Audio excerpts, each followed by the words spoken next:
warahmatullahi wabarakatuh. Perkenalkan nama saya Ira Derianti, semester 3 kelas A7 dengan NIM 23320294. Di sini saya sebagai wawancara. Halo semuanya, perkenalkan nama saya Sulastri, saya kelas A7 dengan NIM 23320313 semester 3. Di sini saya sebagai anggota DPR. Halo semua, Muhammad Ridwan Farizi. NIM saya 233202145. Di sini saya sebagai rakyat biasa.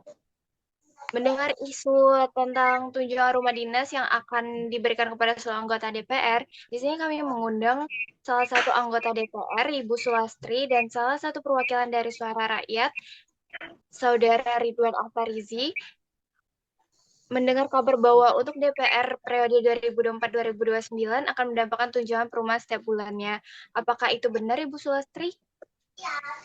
Benar, anggota DPR periode 2024 sampai 2029 tidak lagi mendapat fasilitas rumah dinas. Mereka akan menerima tunjangan perumahan setiap bulan sebagai gantinya. Keputusan ini diambil karena banyak rumah dinas yang sudah usang dan membutuhkan biaya perawatan yang besar. Besaran tunjangan perumahan masih dalam kajian dan belum diputuskan secara resmi. Lalu menurut Ibu Sulastri, apakah rumah dinas itu sangat penting untuk anggota DPR? Sebagai anggota DPR, saya memahami bahwa rumah dinas dapat membantu kami fokus pada tugas dan tanggung jawab kami. Namun, prioritas utama kami adalah memastikan bahwa kebutuhan rakyat terpenuhi dan kami akan selalu mempertimbangkan efektivitas dan efisiensi penggunaan anggaran negara. Lalu bagaimana menurut Saudara Ridwan? Kalau dari saya sendiri, tidaknya rumah dinas bagi anggota DPR adalah masalah yang relatif.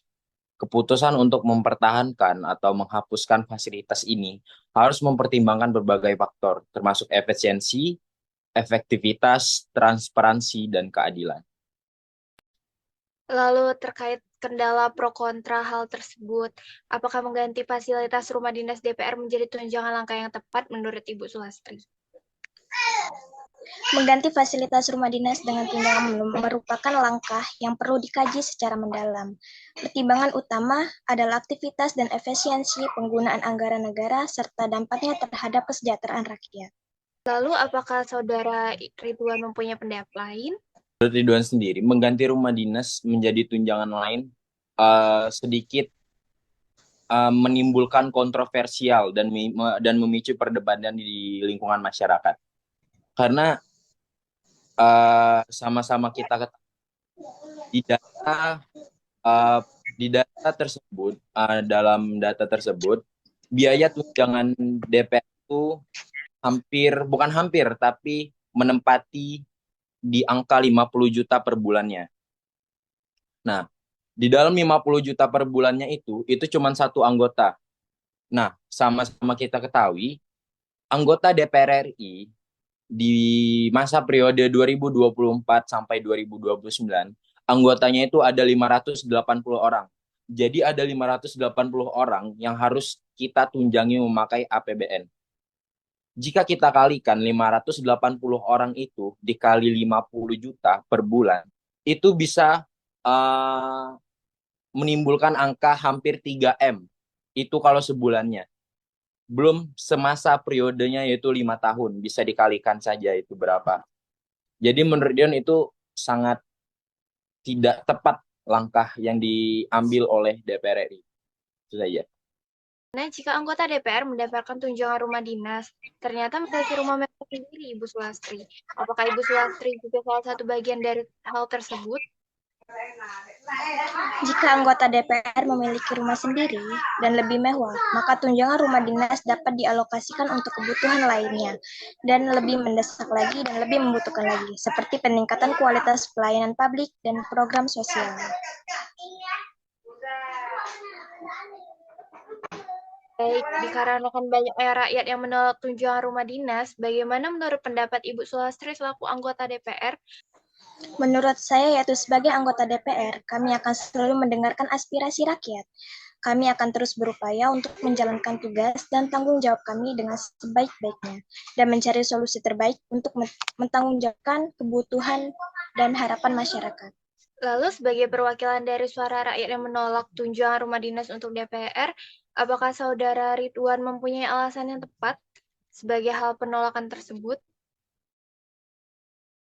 Nah, itu tadi pertanyaan Ibu Ira ke Ibu Sularsi tadi sangat bagus. Bagaimana jika DPR tersebut mempunyai rumah yang lebih mewah dari rumah tunjangan itu? Nah, sama-sama kita ketahui bahwasanya DPR itu 99,9% pasti orang yang mempunyai. Karena sepengetahuan Ridwan, orang yang ingin mencalonkan DPR itu biaya kampanyenya sangat besar.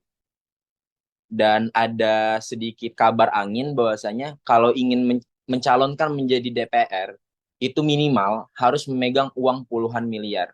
Jadi sangat tidak mungkin sekali orang yang sudah memegang uang puluhan miliar tapi tidak memiliki rumah yang mewah dan kendaraan yang cukup untuk memfasilitasi dia untuk bertugas. Nah, kemudian dengan kata Ibu Ira tadi, jika salah satu DPR ada rumah mewah, tunjangan tersebut akan digantikan dengan akan dimanfaatkan dengan hal lain seperti itu. Nah, kekhawatiran kami sebagai masyarakat bahwasanya tunjangan itu akan disalahgunakan seperti akan memperkaya diri, membeli mobil, barang-barang mewah dan lain-lain. Mungkin itu saja. Baik, terima kasih untuk rapatnya hari ini terkait